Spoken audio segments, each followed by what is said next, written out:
It's peak season for when deer are on the move, and drivers in the Northwest Metro should be extra cautious.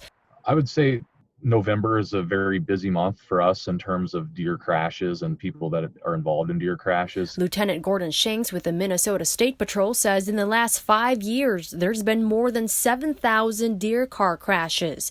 That number includes 20 deaths. 17 of those deaths were on motorcycles. So obviously, whenever you have a motorcycle and you hit a deer, there's less protection in terms of a vehicle compared to motorcycles. Deer collisions used to happen mostly in greater Minnesota, but recently it's been more of a statewide issue. According to a state farm study, Minnesota is one of the top 10 states where animal collisions are most likely to happen. In the past decade, deer crashes have decreased, but that's only due to the fact that some aren't reported. So every time someone hits a deer, they may not report it. They may just call their insurance.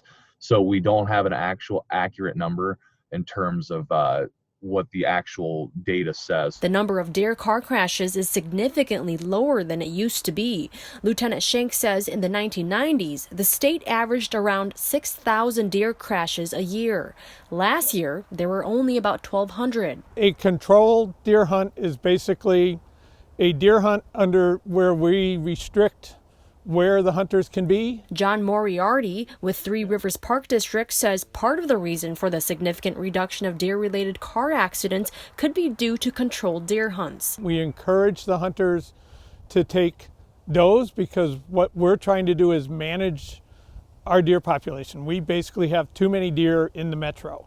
And so by taking the does, you reduce the number of deer in the population. Three Rivers Park District holds controlled deer hunts in 12 of its parks, including this weekend at Elm Creek in Maple Grove. Deer car collisions are a major issue in the county. I mean, there are, over 300 deer car collisions a year just on state and county roads, and at an average of $5,000 per deer car collision. To avoid deer car crashes, Shank says buckle up and don't veer for deer.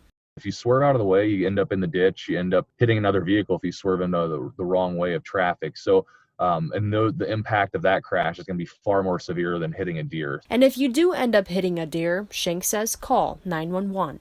Pafuyang, CCX News.